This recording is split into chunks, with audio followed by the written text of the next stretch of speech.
곤고한 자의 노래라는 제목으로 함께 말씀을 나누겠습니다.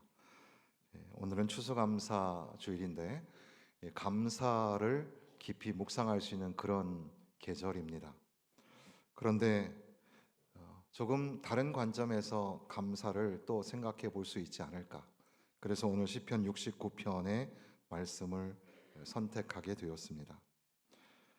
시편 69편의 전체적인 내용은 시인이 고난 중에 탄식을 하고 있습니다. 하나님께 살려달라고 기도를 하고 있는 겁니다. 소위 사면 초가의 시간입니다. 익사 직전에 있습니다. 가족들의 외면 가운데 던져졌고 사회적인 배척 가운데 던져졌습니다. 쓸개와 초를 먹고 있는 신세였고 수렁에서 벗어나기를 구하고 있습니다. 완전한 고립 가운데 던져져 있는 시인은 사람이 점점 어려운 일을 당하게 되면 나중에는 그 고통에 신음하고 탄식하다가 그 후에는 사람들을 원망하게 되고 그리고 나아가서는 저주하게 되듯이 이 시인은 원수들을 저주하며 하나님 저들을 멸망시켜 달라고 하면서 그렇게 하기까지 고난을 당하고 있습니다. 그런데 오늘 우리가 읽은 본문에 와서는 갑자기 하나님을 찬양하고 감사하고 이것이 황소를 드리는 것보다 더 하나님을 기쁘시게 하는 것이라고 고백을 합니다. 그 29절에는 나는 가난하다라고 표현하고 있는데 그리고 30절에 와서 찬양으로 바뀌는 그 절과 절 사이의 행간과 그 여백 속에 어떤 일이 있었을까? 그래서 많은 학자들은 분명히 주님 앞에 기도하다가 기도의 응답을 받았거나 응답에 대한 확신을 가졌거나 또는 성령이 그를 깨우치셔서 감사로 나아가게 하셨을 것이다. 그렇게 해석을 달기도 하는데 오늘 우리도 이 말씀을 통해서 진정한 감사에 대해서 한 걸음 더 나아가면 좋겠습니다. 나는 가난하고 경제적인 가난도 참 가난한 거죠. 우리는 모두 다 가난합니다. 여기에 가난은 그걸 넘어서서 고생을 많이 한 것처럼 보입니다. 그래서 가난한 자라는 말은 비천한 자 또는 곤고한 자 이렇게 우리가 번역을 해볼 수도 있겠습니다. 그런데 그 모든 고난에도 불구하고 시인은 찬양의 고백을 하고 있습니다. 감사의 제사가 어떤 제사보다 하나님을 기쁘게 할 수 있다고 고백하는 거죠. 여기에 그 언어 유희가 있어서 황소를 할 때 이 소라는 말이 히브리어의 쇼르라고 하고 하나님 앞에 노래를 부르는 것 그 노래가 쉬르입니다.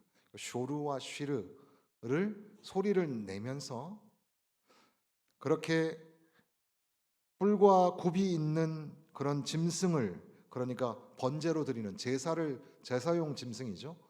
그런 제사를 드리는 것보다도 하나님 앞에 감사를 드리는 것이 더 가치가 있고 더 하나님을 기쁘시게 하는 것이라고 고백을 하고 있는 겁니다.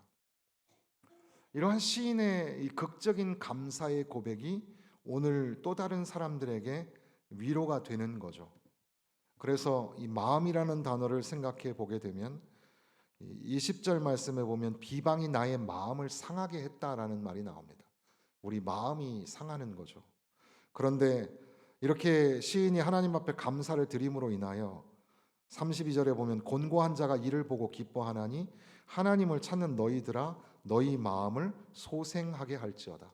다시금 마음이 죽었다가 살아나듯이 이러한 시인의 하나님을 향한 감사의 고백으로 나아가는 모습 속에서 우리 모두 우리의 죽었던 마음이 다시 한번 살아나게 되는 그런 귀한 은혜, 이것이 오늘 말씀 속에 담겨져 있습니다. 시인은 하나님의 종이었으나 그러나 비천하고 아픈 자였고 수렁에 갇힌 자였고 가난한 자였습니다. 많은 고난을 당한 사람입니다. 그런데 어떻게 하나님 앞에 감사할 수 있을까? 우리는 무엇을 감사해야 할까요? 지나온 시간 생각해 보면 모든 것이 다 하나님의 은혜였습니다. 모든 것이 감사의 제목입니다. 그렇죠?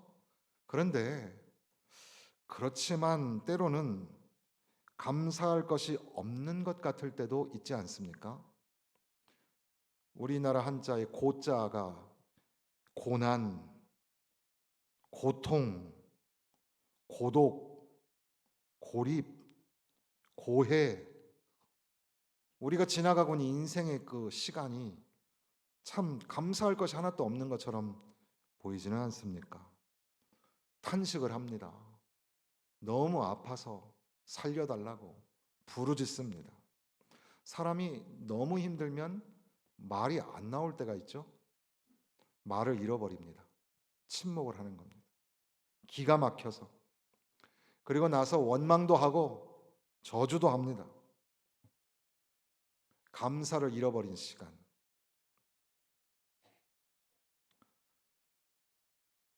왜 나에게는 이런 일이 생길까? 건강도 뺏기고, 가족도 평화가 깨지고, 자녀들도 마음대로 안 되고. 그래서 야, 사는 게 재미가 없다. 교회 나가면 뭐하냐? 젊은 사람들도 마찬가지입니다. 우리 청년들도 취업을 준비하는데 취업이 잘 안 되고, 또 결혼을 위해서 굉장히 오랫동안 기도하는데 길이 안 열리고,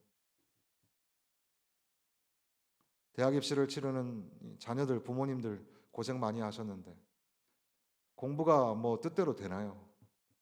공부가 쉬웠어요 하는 아이는 좀 이상한 아이죠.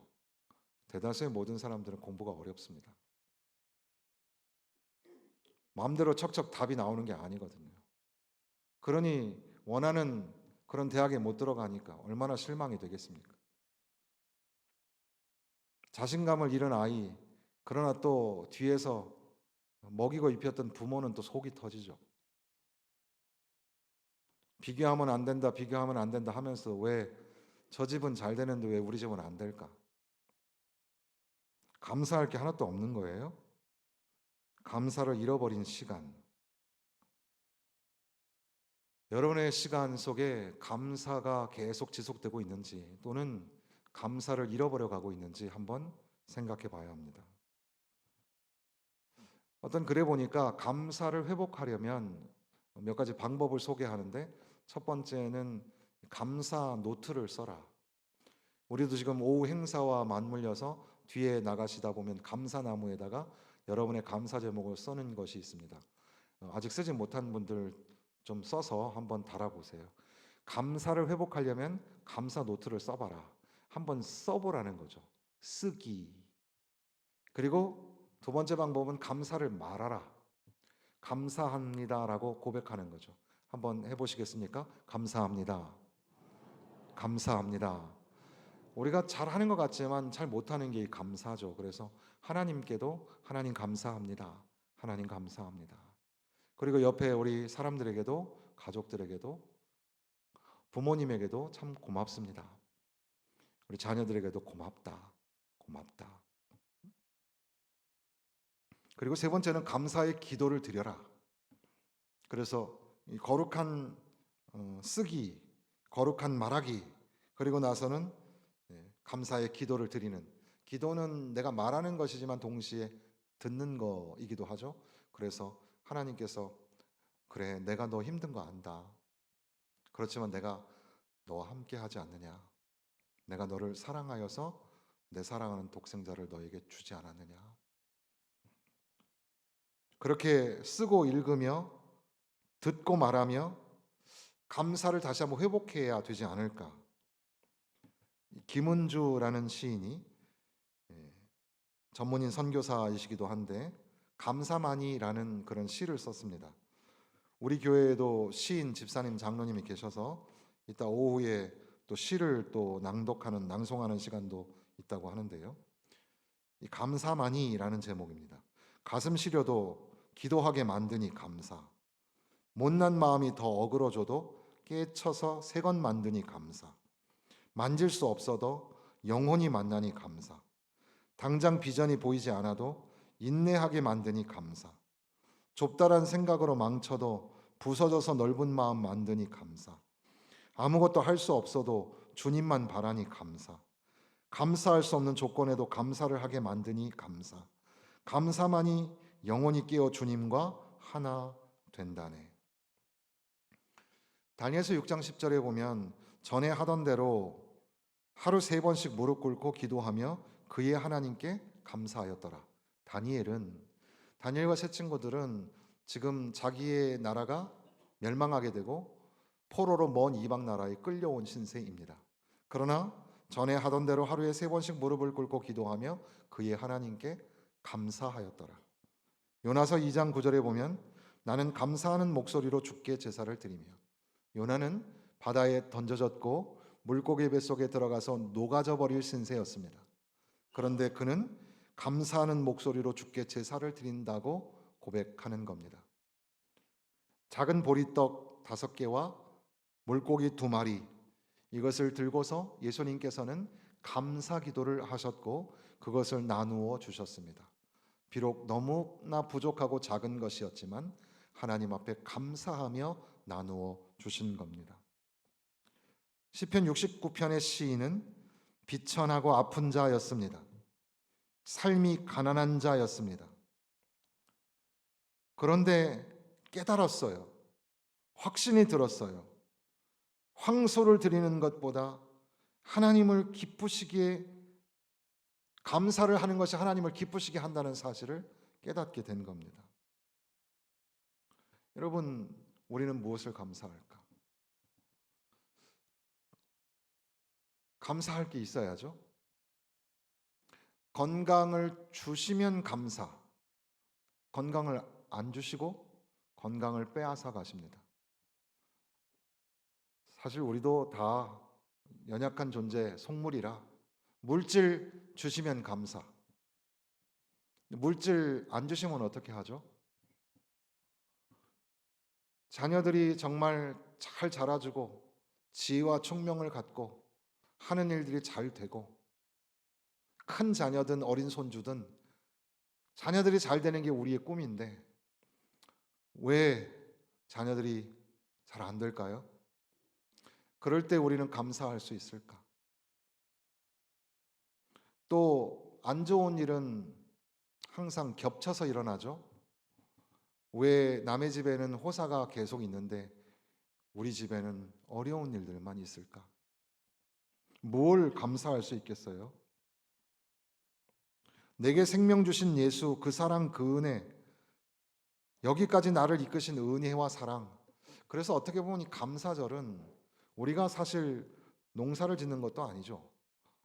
우리 교회 마당에 감 열매가 많이 열려서 그걸 따다가 이렇게 그 전시도 하지만, 그럼 사실 우리가 그 농사진 건 아니죠.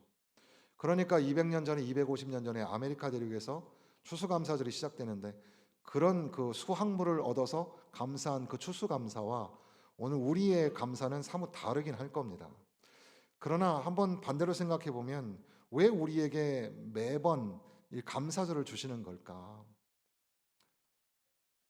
잃어버렸던 감사, 회복해야 될 감사의 시간을 우리에게 주시는 아주 특별한 은혜의 시간이 아닐까 생각하게 되는 겁니다. 비록 삶이 내 뜻대로 되지 않고 또 모든 것들이 풀리지 않는 것 같아도 그래도 나를 향하신 주님의 사랑은 끝이 없어서 감사하고 또 감사하고, 감사는 하나님을 영화롭게 합니다. 감사는 하나님을 기쁘시게 합니다. 감사는 빌립보서나 데살로니가전서에 있는 것처럼 그게 바로 감사하는 게 하나님의 뜻을 이루어 드리는 겁니다. 하나님이 무엇을 가장 기뻐하실까? 시인은 처음 1절부터 구원하여 주시옵소서, 나는 지금 설 수도 없고 수렁에 빠져서 헤매고 있습니다. 혹시 오늘 여기 오신 분들 중에도 입술이 열려 감사로 나아가기가 너무나 거북한 그런 힘든 과정 속에 있는 분들이 있으십니까? 그럼에도 불구하고 주님께서는 오늘 우리에게 말씀하시기를 내가 잘 안다. 내가 너와 함께 한다. 내가 너의 기도를 들어줄 것이고 내가 너를 건져줄 거다. 그저 너는 감사해라. 감사로 나를 기쁘게 하는 자가 되라. 우리에게 말씀하시지 않을까요? 시인은 또한 저와 여러분에게 말씀하기를 마음이 상하고 모든 게 하기 싫어 주저앉고 싶을 때에도 하나님은 우리와 함께 하셔서 우리 마음을 소생시켜 주신다. 우리를 다시 회복시켜 주신다. 그러니 우리가 할 일은 감사하고 노래하고 찬양하는 일이다.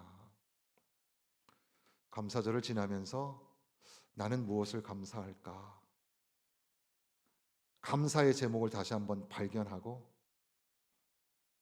감사로 하나님 앞에 나아가 하나님을 기쁘시게 하는 주님의 백성 되시기를 주님의 이름으로 축원합니다.